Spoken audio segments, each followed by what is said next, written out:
झारखंड में 2 सीटों पर होने वाले उपचुनाव में जीत का परचम लहराने को लेकर सत्ता पक्ष पूरे कॉन्फिडेंस में यानी कि आत्मविश्वास में है। सरकार के मुखिया और मंत्रियों का मानना है कि सरकार ने अब तक जो काम किए हैं उस आधार पर जनता का समर्थन उन्हें हर हाल में मिलेगा, वो सरकार के साथ है। और बेरमो उपचुनाव की रणभेरी बज चुकी है। बारी दुमका की है। बसंत सोरेन के नॉमिनेशन के लिए मुख्यमंत्री दुमका गए तो उनके साथ गठबंधन के 2 मंत्री आलमगीर आलम और सत्यानंद भोक्ता भी है। आरजेडी कोटे से मंत्री भोक्ता को यकीन है कि दोनों सीटें आसानी से जीत ली जाएगी। देखिए, दोनों सीट बेरमो का विधानसभा चुनाव हो या दुमका का विधानसभा चुनाव हो, दोनों यहाँ कांग्रेस का गढ़ बेरमो में है, वहाँ जेएमएम का गढ़ है। ये दोनों सीट हम लोग जीते थे और फिर पुनः चुनाव जीतेंगे, इसमें कोई दो मत नहीं।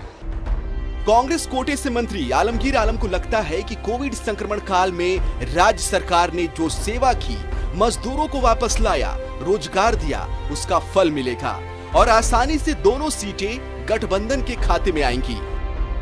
और ये बहुत ही महत्वपूर्ण होता है, किसी भी सरकार का बाई इलेक्शन होता है। और मुझे उम्मीद भी है कि बेरमो हो या दुमका हो, दोनों सीट में गठबंधन की उम्मीदवार की जीत सुनिश्चित है। बस आज इतना ही कह सकेंगे। यह तो खैर गठबंधन के मंत्री लोग हैं जो कि कॉन्फिडेंट नजर आ रहे हैं।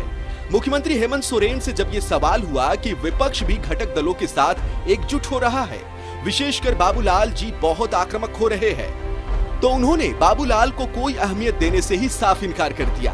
उन्होंने कहा कि बाबूलाल कब कहां रहते हैं पता नहीं चलता।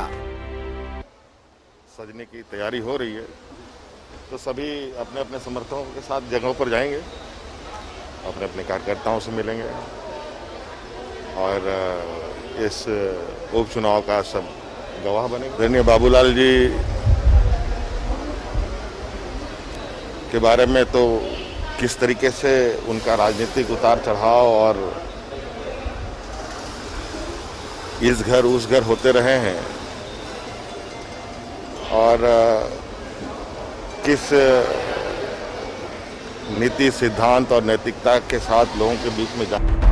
बहरहाल मुख्यमंत्री और उनके मंत्री कॉन्फिडेंट नजर आ रहे हैं, ये अच्छी बात है, मगर विपक्ष भी आत्मविश्वास से भरपूर है। झारखंड का इतिहास रहा है, पिछले रघुवर सरकार के दौर में कई उपचुनाव में सत्ताधारी दल की हार हो चुकी है, इसलिए किसी भी दल को ओवर कॉन्फिडेंट नहीं होना चाहिए। रांची से न्यूज़ 11 भारत के लिए कैमरामैन अभय के साथ शहनवाज अख्तर की रिपोर्ट।